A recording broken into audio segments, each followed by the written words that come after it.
नमस्कार, स्वागत है आपका हरियाणा न्यूज पे। आप देख रहे हैं बड़ी खबर, आपके साथ मैं हूं भुवन शर्मा। बड़ी खबर में हम बात करेंगे बीजेपी के राष्ट्रीय अध्यक्ष बने अमित शाह की।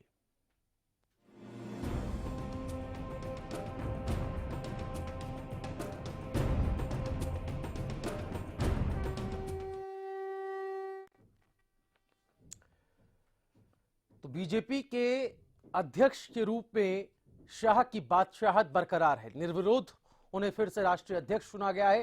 3 साल तक के लिए वो इस पद पर बने रहेंगे।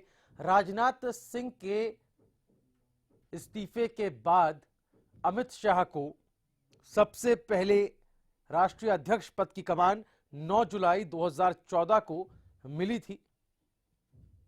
लोकसभा चुनाव में यूपी के प्रभारी रहते 80 में से 73 सीटें जिताने के बाद उन्हें यह अध्यक्ष पद मिला था।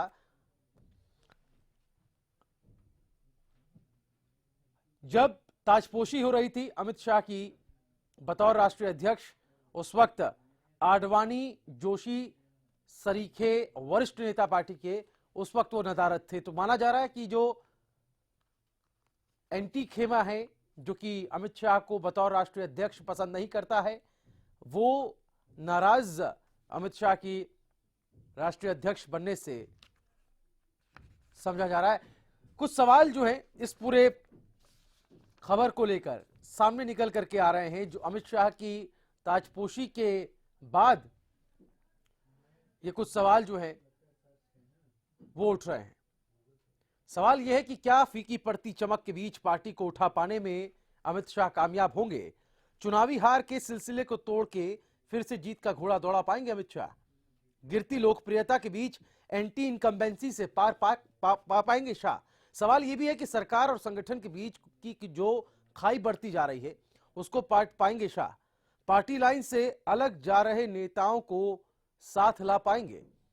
कार्यकर्ताओं के बीच बढ़ती नाराजगी को दूर कर पाने में कामयाब होंगे अमित शाह? ये सवाल दरअसल चुनौती के रूप में भी अमित शाह के सामने खड़े हैं। ये सवाल बेहद महत्वपूर्ण है। बीजेपी के प्रदेश प्रवक्ता गोविंद भारद्वाज जी मेरे साथ फोन लाइन पे हैं। गोविंद जी नमस्कार।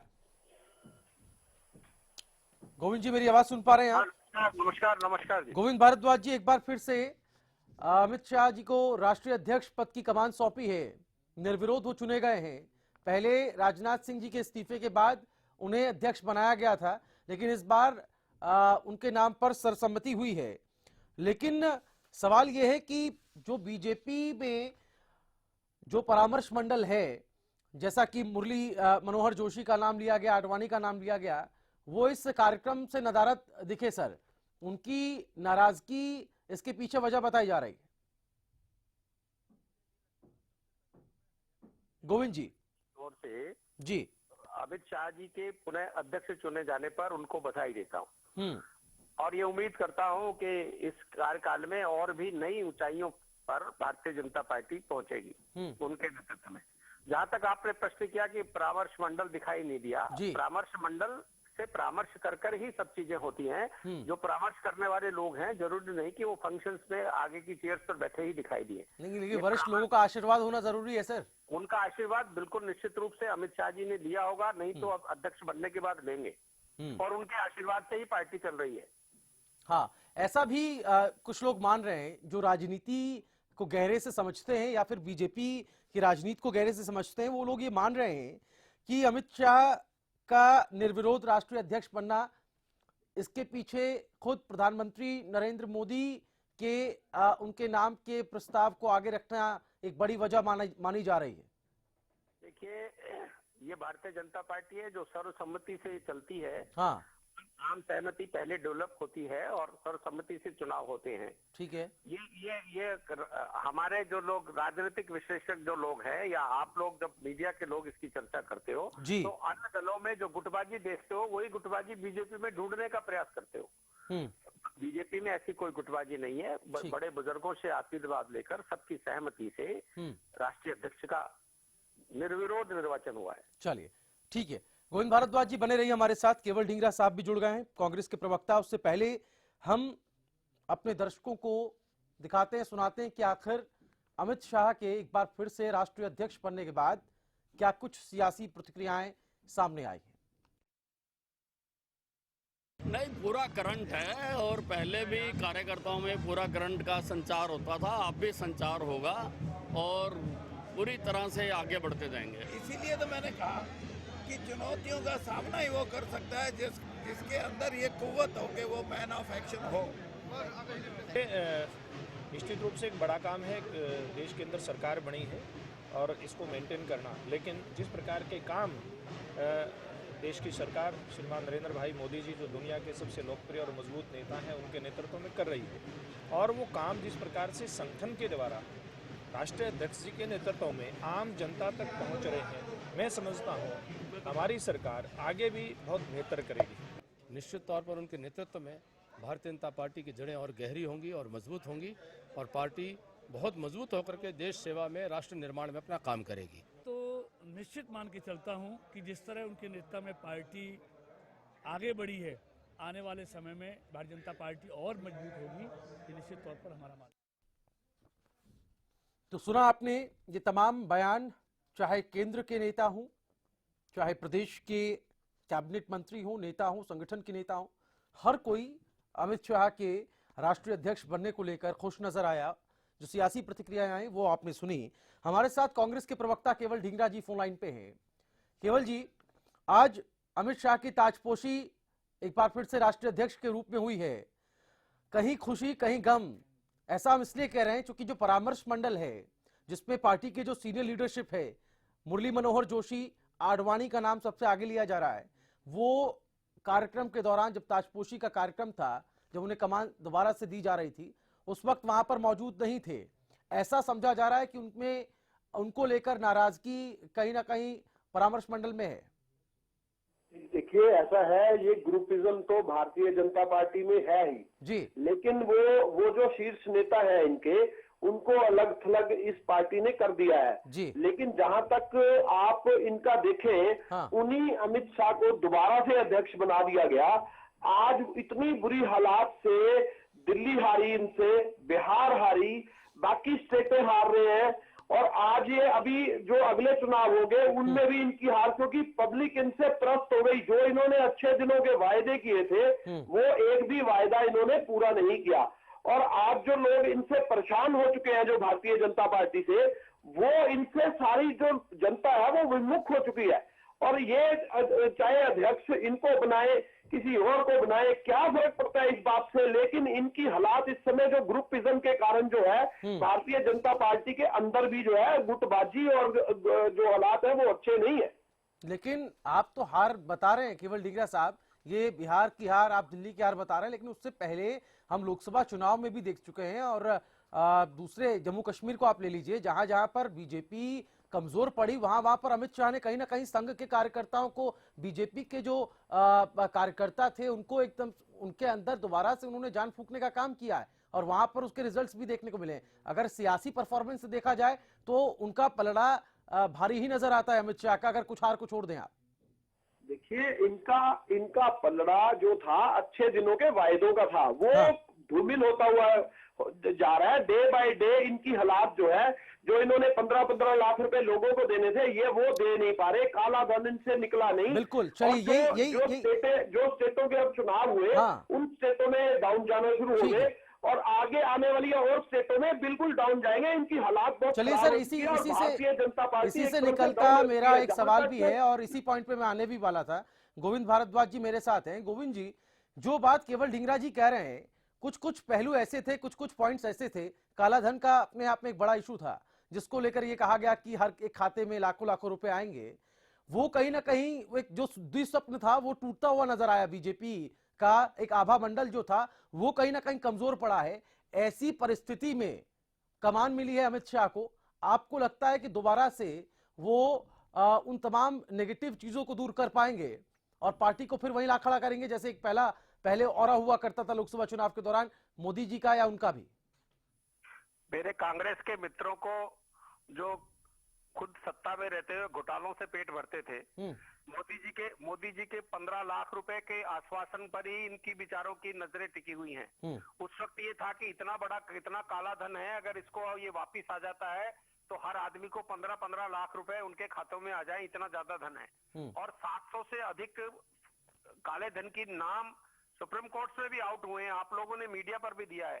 कोई लीगल प्रोसेस जारी है, काला धन हिंदुस्तान का हिंदुस्तान में लाकर रहेंगे, ये मोदी जी ने अपनी इच्छा जाहिर भी की है और ये संकल्प भी किया है। उन्होंने तो ये भी कहा है कि वो एक जुमला था, ये भी तो ठीक है। पैसा है, अगर उसको जनता में बांटे तो 15-15 लाख रुपए हर एक के अकाउंट्स में आ सकते हैं। लेकिन सर उसके बाद जब इस काले धन के इशू पे पूछा गया, मैं नहीं चाहता कि बहस को हम काले धन पे रखें, मैं बस आपसे सवाल ये करना चाह रहा था कि जो तमाम नेगेटिव चीजें बीजेपी के अंदर या सरकार पर जो हावी हो रही हैं, चाहे वो उनके द्वारा किए गए वादे हों, जो तमाम बातें हों, उन नेगेटिव चीजों को क्या दूर कर पाएंगे अमित शाह? आपको लगता है ऐसे वक्त में उनको कमान मिली है जब पॉपुलैरिटी बढ़ने के बजाय थोड़ा सा या तो रुकी है या कम हुई है? नहीं, पॉपुलैरिटी कोई कम नहीं हुई है, पॉपुलर है, आज भी पॉपुलर है। अगर पॉपुलैरिटी होती सर तो नरेंद्र मोदी जी जो कि हमारे देश के प्रधानमंत्री हैं, आपकी पार्टी के उस वक्त वो एक बड़ा नाम थे, उनके नाम पर आपने लोकसभा चुनाव भी लड़ा है। हम बिहार में उसका रिफ्लेक्शन देखते हैं, हम दिल्ली जो कि देश की राजधानी है उसमें उनका रिफ्लेक्शन देखते हैं, तो वहां पर कहीं ना कहीं नेगेटिव तो रहा है ना, उसको आप कैसे इनकार कर रहे हैं? नहीं, अभी आप मोदी जी के विदेशी दौरे पर एक मुस्लिम महिला ने जो पॉप सिंगर है, रूस की पैदाइश है, उसने जिस तरह से वेद मंत्रों को पॉप सिंगिंग में गा करके मोदी जी का स्वागत किया, ये निश्चित रूप से मोदी जी की लोकप्रियता को दर्शाता है, हिंदू दर्शन को दर्शाता है, भारतीयता स्वीकार करने वाली बात है। सर मैं तो मोदी जी से ये तक कहा कि मैं रूस में एक मंदिर बनवाना चाहती हूँ। अरे सर, मंदिर मस्जिद की राजनीति में मैं नहीं आ रहा हूं, मैं आपसे सिर्फ इतना पूछ रहा हूं कि बिहार में जो हमने देखा, क्या वो आपकी पार्टी की कमजोरी नहीं थी? वहां पर हारना आपकी पार्टी के नेतृत्व की कमजोरी नहीं थी? दिल्ली में जो हुआ, क्या वो पार्टी के नेतृत्व पर सवाल नहीं उठाता? ये सवाल हमने नहीं उठाए, ये सवाल आप ही की पार्टी के सीनियर लीडरशिप ने उठाए, मुरली मनोहर जोशी जी ने उठाए, आडवाणी ने उठाए, तमाम राजनीतिज्ञों ने उठाए। उससे आप इनकार करते हैं क्या? हार को भी तो स्वीकारिए सर। हमको सीखने को मिलेगा और निश्चित रूप से दूसरे जो अब चुनाव आएंगे आप देखेंगे उसमें किस तरह से फिर जीत का परचम अमित शाह जी और मोदी जी के नेतृत्व में भारतीय जनता पार्टी। केवल ढींगरा जी, क्या कहेंगे आप? जो बातें गोविंद भारद्वाज जी कह रहे हैं कि अमित शाह को कमान मिलना दरअसल ये पार्टी की मजबूती की ओर इशारा करता है। देखिए, एक तो गोविंद भारद्वाज जी ने ये कहा कि 15-15 लाख रुपए हर एक के खाते में जाएंगे। तो ये बता देंगे कि कब तक खाते में चले जाएंगे 15-15 लाख रुपए? और दूसरी बात ये कह रहे हैं कि वो मंदिर बनाने की बात बाहर की कंट्रियों में कर रहे हैं, तो उससे इंडिया को क्या लाभ है? ये क्या बातें कर रहे हैं? इंडिया का लाभ क्या है? इंडिया के लोग तो आज भी किसान त्रस्त है, दुकानदार त्रस्त है, अब हर आदमी त्रस्त हो चुका है इनसे। इनके कहने और करने में तो फर्क आ रहा है। और ये अपने आप को कह रहे हैं कि हम मंदिर बनवा देंगे फ्रांस में जाके। भैया, उनकी जमीन है, वो वहां पे जाके मंदिर बनाए ना, कौन रोक रहा है? फ्रांस में मोदी जी मंदिर कैसे बनाएंगे जाके?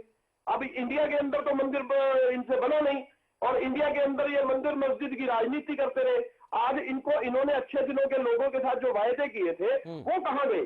और जो जुमले इन्होंने छोड़े थे वो पब्लिक अब समझ गई, इसीलिए इनको दिल्ली और बिहार में इन्होंने आईना दिखा दिया। और अभी भी उस पे चल रहे हैं। तो ये जो 2 आदमियों की पार्टी है, ये 2 आदमियों की पार्टी ही बनके जो इनको 2019 में अपना रिजल्ट दिख जाएगा। लेकिन केवल ढींगरा जी, जो मेरा सवाल एक शुरुआत में गोविंद भारद्वाज जी से था, वो सवाल ये था कि चूंकि अमित शाह और प्रधानमंत्री नरेंद्र मोदी, इन दोनों की जोड़ी को हम पहले से देखते आ रहे हैं। गुजरात चुनाव के दरमियान भी हमने देखा, गुजरात में भी हमने देखा, उसके बाद राष्ट्रीय फलक पर ये दोनों नेता हैं। मेरा सवाल ये था कि खुद प्रधानमंत्री नरेंद्र मोदी द्वारा अमित शाह के नाम की प्रस्तावना, क्या आपको लगता है एक पार्टी व्हिप के तौर पर था, एक व्हिप के तौर पर था जिसे सबने मान लिया? के तौर पे था, और ये एक सीधी मंशा थी इनको बनाने की। क्योंकि उनके पास और कोई विकल्प है नहीं। आप ये देखिए, इन्होंने अपना जो मंत्रिमंडल भी बनाया है, जो तो लॉ में ज्ञानी है उसको फाइनेंस मिनिस्टर है, जो अनपढ़ है वो एजुकेशन मिनिस्टर है। ठीक है, मैं इस पर बहस नहीं करेंगे सर, बहुत लंबी बहस हो जाएगी, इस पर बहस नहीं करते हम। हम मुद्दों पे ही रहेंगे। एक छोटा सा ब्रेक हमें यहाँ लेना है, लेकिन मैं चाहूंगा गोविंद भारद्वाज जी आप भी हमारे साथ बने रहिए, केवल ढींगरा जी आप भी। सवाल कई सारे हैं। सवाल ये भी कि गिरती लोकप्रियता के बीच एंटी इनकम्बेंसी को कैसे दूर कर पाएंगे शाह? कार्यकर्ताओं का मनोबल भी कमजोर हुआ है, मनोबल भी टूटा है। हरियाणा में ही हम देख लें तो कार्यकर्ता अपनी ही पार्टी के सत्ता में होने के बावजूद काम ना होने को लेकर नाराज दिखे, जैसा कि खुद अनिल जैन का हाल ही में हुआ दौरा ये बताता है। छोटा सा ब्रेक हम ले रहे हैं, जल्द होंगे हाजिर।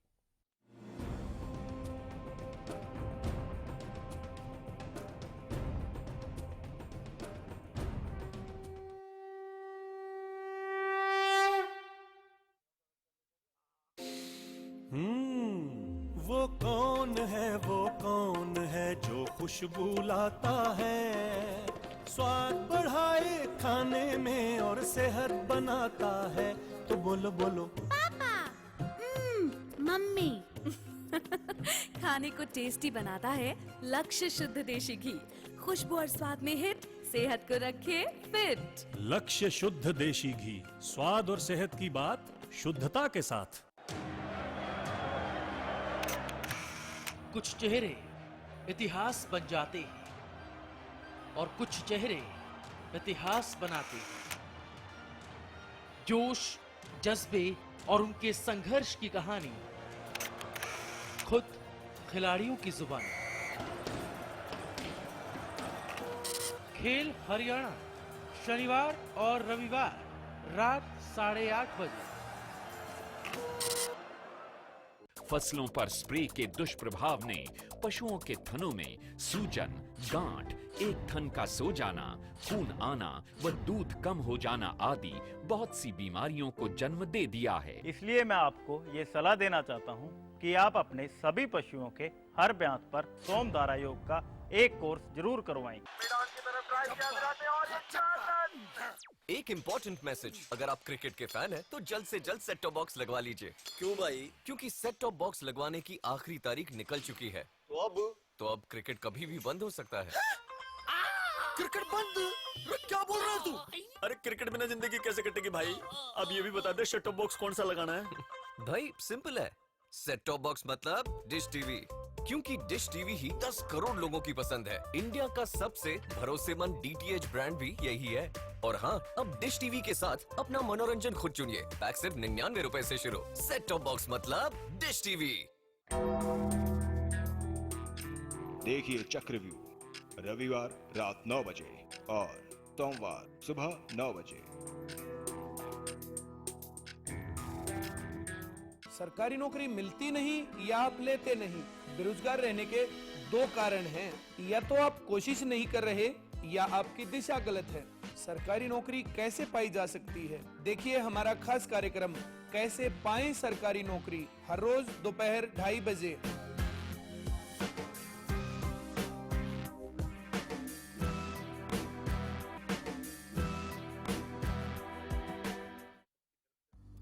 The wait for global education in Sirsa is finally over.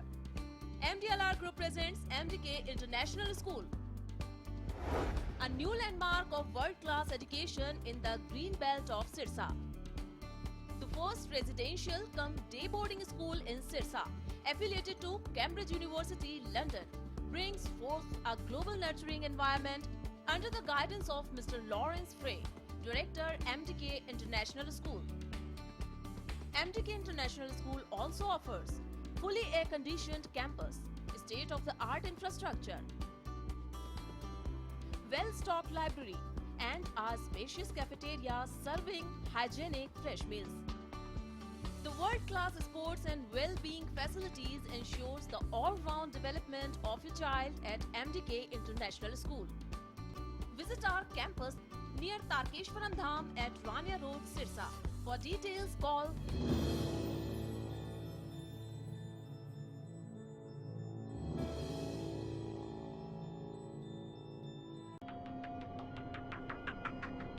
कौन है वो? कोई भूत प्रेत या फिर इंसान? कौन भटकता है असीरगढ़ के किले में? गुप्तेश्वर मंदिर का आखिर सच क्या है? रहस्य में देखिए जिंदा है। हरियाणा फ्रेश शुद्ध घी का नाम बड़ा, शुद्धता की कसौटी पर खरा, घर के घी जैसा स्वाद मन भाए, जो भी खाए तंदुरुस्ती पाए। हरियाणा फ्रेश एगबाग शुद्ध घी, स्वाद घर के घी जैसा। हरियाणा फ्रेश शुद्ध घी। ब्रेकिंग न्यूज, 10 सालों से हरियाणा का लोकप्रिय चैनल अब डिश टीवी पर भी उपलब्ध। डिश टीवी के चैनल नंबर 804 पर देखिए हरियाणा न्यूज, सच के साथ खबरें बेबाक। आप हरियाणा न्यूज को लाइव भी देख सकते हैं, कहीं भी कभी भी।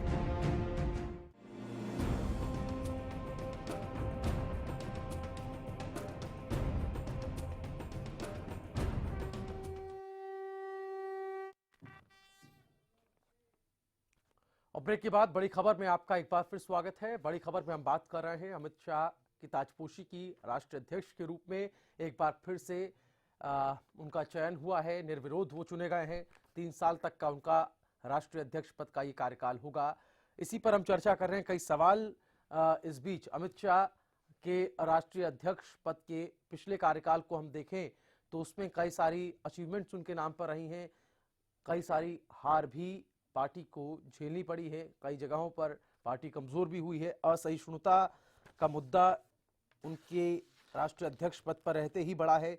अभिव्यक्ति की आजादी पर भी कई सवाल विरोधियों ने उठाए थे। बहुलतावादी परंपरा को नष्ट करने की साजिशों के आरोप पार्टी पर लगे थे। ऐसा माना जा रहा था कि सरकार की प्रतिष्ठा और बीजेपी की स्वीकार्यता पर कहीं ना कहीं चोट लगी। ये नेगेटिव एस्पेक्ट्स हम आपको बता रहे हैं, इसी पर हम बात भी कर रहे हैं।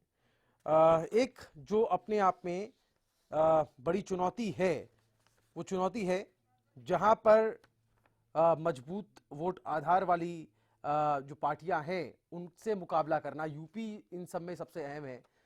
अरविंद भारद्वाज जी हमारे साथ, इनेलो के प्रवक्ता, इस वक्त फोन लाइन पे हैं। अरविंद जी नमस्कार।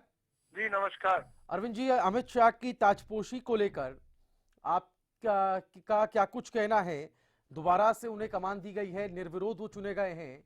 हालांकि जो बीजेपी का ही एक खेमा है जिसको सीनियर लीडरशिप का खेमा कहा जाता है, वो इस कार्यक्रम में था नहीं। आडवाणी जी नहीं थे, मुरली मनोहर जोशी नहीं थे, तो माना जा रहा है कि वो नाराज है इन सब चीजों से। जी जी, जिस तरह से भारतीय जनता पार्टी ने अपने वरिष्ठ नेता, बल्कि मैं ये कहूंगा कि जो निर्माता है इस भारतीय जनता पार्टी के, उन लोगों को इग्नोर करके और आगे जिस तरह से लोग चल रहे हैं उसका रिजल्ट खुद नजर आ रहा है।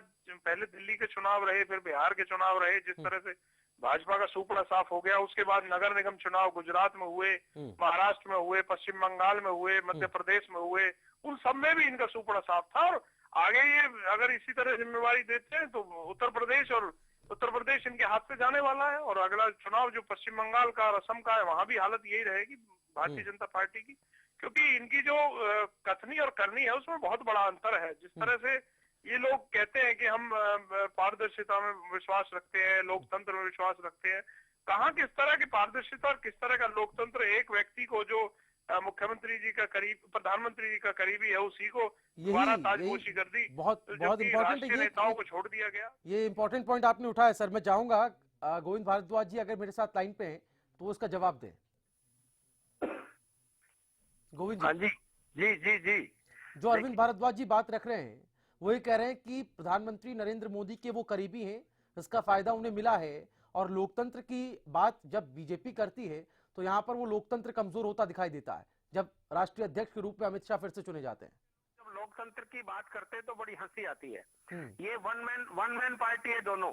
वो सोनिया गांधी और राजीव गांधी से ऊपर नहीं सोचते, ये चौटाला से आगे कहीं बाहर नहीं निकलते। इन लोगों का आप जवाब दीजिए। एक व्यक्ति जो हत्या के मुकदमों में जिसके खिलाफ केस दर्ज हुए, जिसे तड़ी पार कर दिया गया, उस व्यक्ति को राष्ट्रीय अध्यक्ष बनाकर किस तरह के नेता पेश करना चाहते हैं जनता के सामने? 10 साल की सजा है। आप छाछ तो बोलने से बोले, छल नहीं बोल रही। नहीं नहीं गोविंद जी कोई आपराधिक मामला नहीं है, ये तो पॉलिटिकल एक षड्यंत्र है। सजा की है भारद्वाज जी, फंसा गया।